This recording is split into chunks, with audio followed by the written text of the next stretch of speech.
মাননীয় প্রধানমন্ত্রী তিনি তার বিভিন্ন যে কর্মসূচিগুলো ঘোষণা করছেন, যে বক্তব্যগুলো রাখছেন, যে কাজগুলো করছেন, তার মধ্য দিয়ে আমরা সেই জিয়া রহমানের প্রতিচ্ছবিকে দেখতে পাই।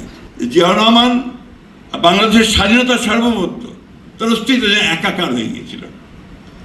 আতঙ্কিত হয়ে উঠেছিল যে জিয়া রহমানের পরে সেটা থাকবে কিনা। আল্লাহর অশেষ রহমত, আমি বলবো বাংলাদেশের মানুষ কখনো সেখান থেকে সরে যায়নি।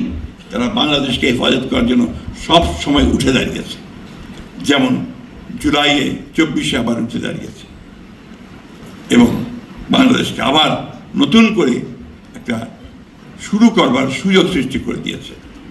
আজকে অত্যন্ত আশার কথা যে আমাদের মাননীয় প্রধানমন্ত্রী তিনি তার বিভিন্ন যে কর্মসূচিগুলো ঘোষণা করছেন, যে বক্তব্যগুলো রাখছেন, যে কাজগুলো করছেন, তার মধ্য দিয়ে আমরা সেই জিয়া রহমানের প্রতিচ্ছবিকে দেখতে পাই।